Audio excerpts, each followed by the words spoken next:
Jiwitang aniatang maranang niatang. Kehidupan itu tidak pasti, kematian pasti datang. Bapak, Ibu, saudara-saudari, ada hal-hal yang perlu kita renungkan. Kita harus sering merenungkan. Ada 5 hal. 5 hal itu adalah merenungkan bahwa kita akan mengalami usia tua. Semua yang lahir akan mengalami perubahan, mengalami usia tua. Saya pun mengalami usia tua. Bapak, Ibu, saudara-saudari mengalami usia tua. Ciri-ciri usia tua: dulu jalannya cepat, semakin tua semakin jalannya semakin lambat. Kalau dulu pendengarannya kuat, sekarang semakin tua semakin melambat, semakin kurang pendengarannya. Penglihatan juga semakin kurang. Kulit semakin keriput. Kalau masih muda kulitnya kencang, mukanya kenceng. Begitu semakin tua, mukanya semakin keriput.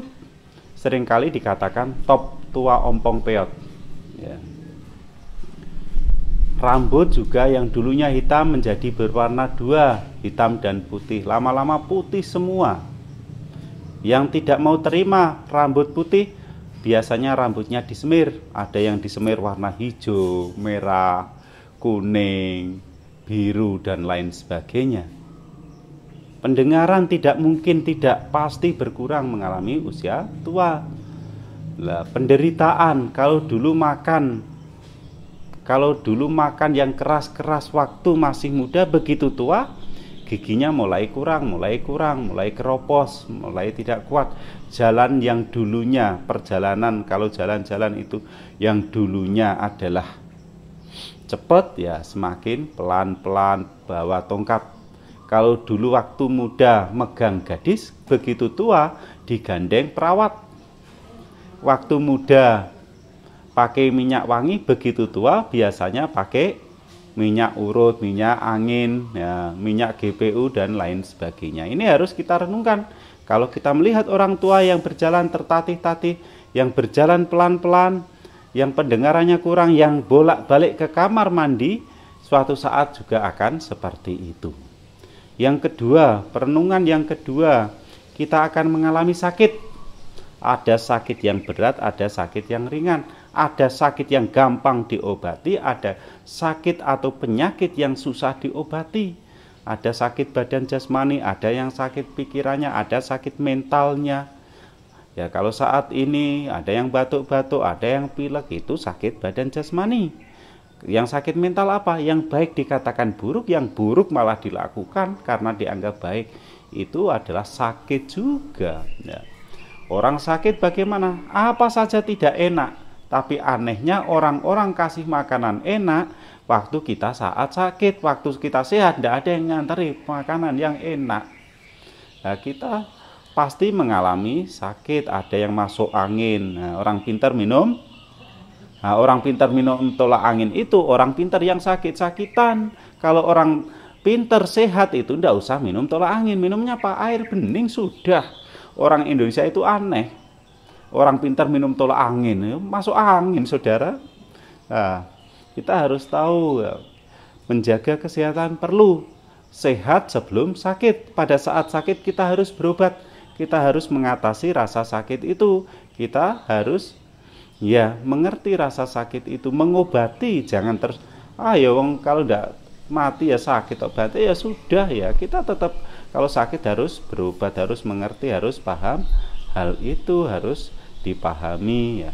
Ada yang sakit harus bawa ke rumah sakit, harus opnam di rumah sakit. Ada sakit yang cukup diolesi minyak gosok misalnya sudah sembuh, harus minum vitamin apa sudah sembuh. Tapi harus ada sakit yang harus dibawa ke rumah sakit, harus operasi, harus opnam lama-lama ya. Itu juga kita harus menyadari itu. Ingat, apa yang enak di mulut belum tentu enak di perut. Apa yang enak di mulut, di perut, belum tentu enak di badan. Kita harus hati-hati.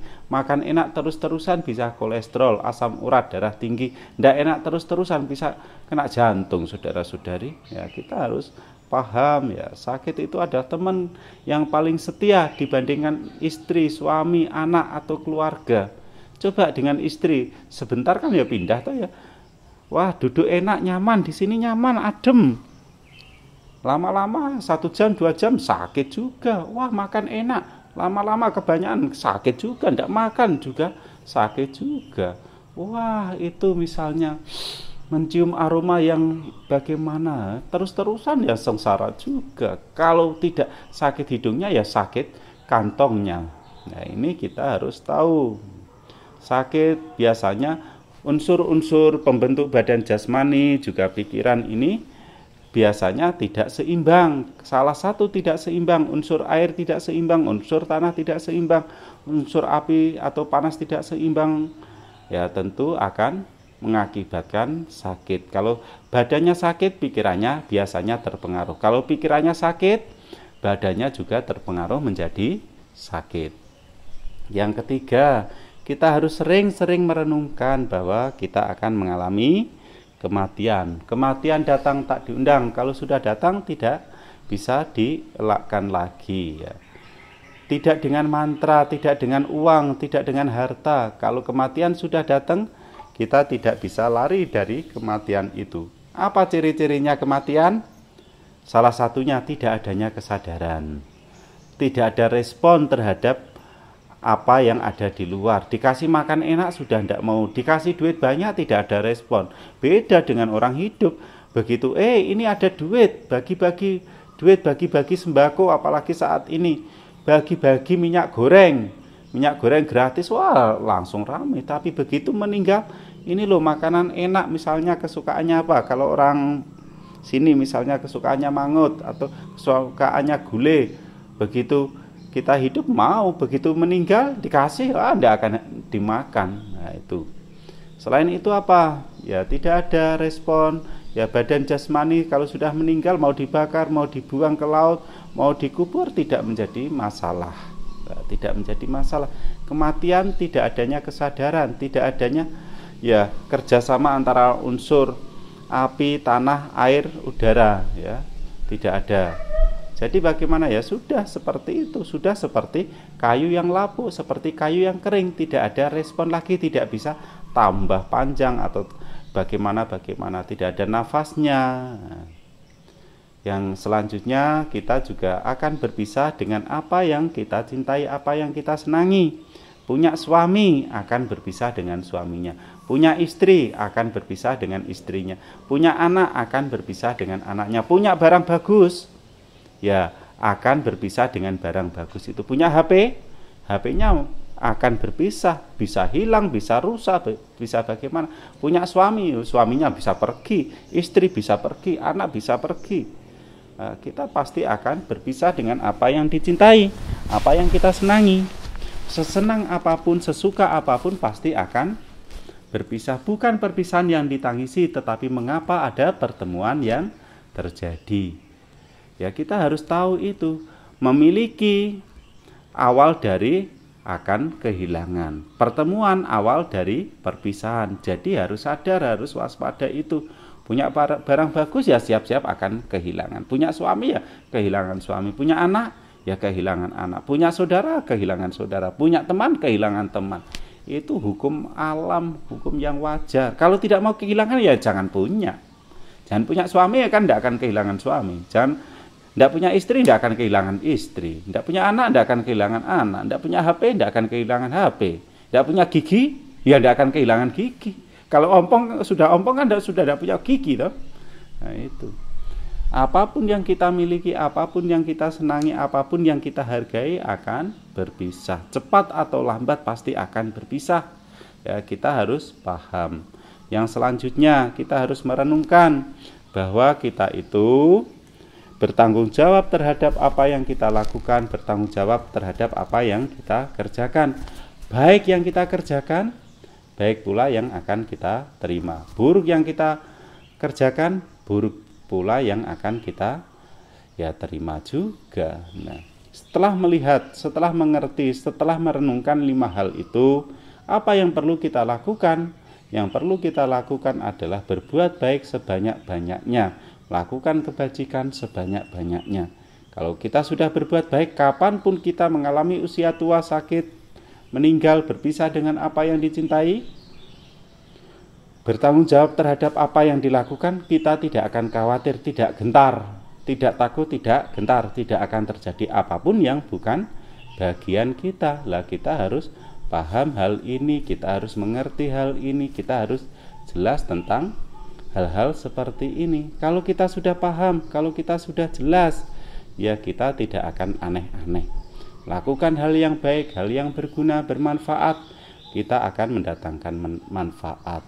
Kita tidak akan menyesal, kita tidak akan takut menghadapi kematian. Ya, kita tidak akan ketakutan kehilangan apa yang kita miliki. Karena apa? Kita sudah terbiasa memberi. Oh, kita sudah terbiasa berbuat baik. Oh, kita sudah biasa mengendalikan pikiran. Jadi bagaimana? Apapun yang terjadi, terjadilah. Baik atau buruk, kalau bukan bagianku, tidak akan terjadi. Tidak akan terjadi apapun yang bukan bagian kita. Malang tak dapat ditolak, untung tak dapat diraih. Nah, kita harus mengingat itu, merenungkan hal itu dengan selalu, ya paling tidak pagi dan sore berusaha untuk merenungkan hal itu. Supaya apa? Supaya kita tidak sombong, supaya kita mengetahui kekurangan dan kelebihan kita. Kurangnya kita harus kita perbaiki, baiknya kita harus kita kembangkan. Yang baik-baik yang belum ada di dalam kehidupan kita, kita munculkan. Hal-hal buruk yang belum ada jangan sampai ada. Hal-hal buruk yang sudah ada dikurangi. Hal-hal baik yang sudah ada ya disempurnakan. Hal-hal baik yang belum ada dimunculkan. Itulah usaha yang benar, usaha yang baik, perjuangan yang baik. Perjuangan untuk melakukan hal yang berguna, bermanfaat, menjadi lebih baik lagi, lebih baik lagi. Jadilah yang terbaik di antara yang baik. Jadilah pembuat kebajikan, jadilah pelaku sejarah yang baik, jadilah orang yang membuat sejarah yang baik dengan berbuat baik. Ya. Melakukan 1000 kebaikan masih kurang, melakukan 1 kejahatan terlalu banyak. Kalau kita berpikir seperti itu, merenungkan seperti itu, mengerti hal itu, maka kita berusaha mengisi hidup kita dengan perbuatan-perbuatan yang baik. Selamat berbuat baik, selamat melakukan kebajikan dimanapun kita berada. Sabe sata bawantu sukitata, semoga semua makhluk hidup berbahagia.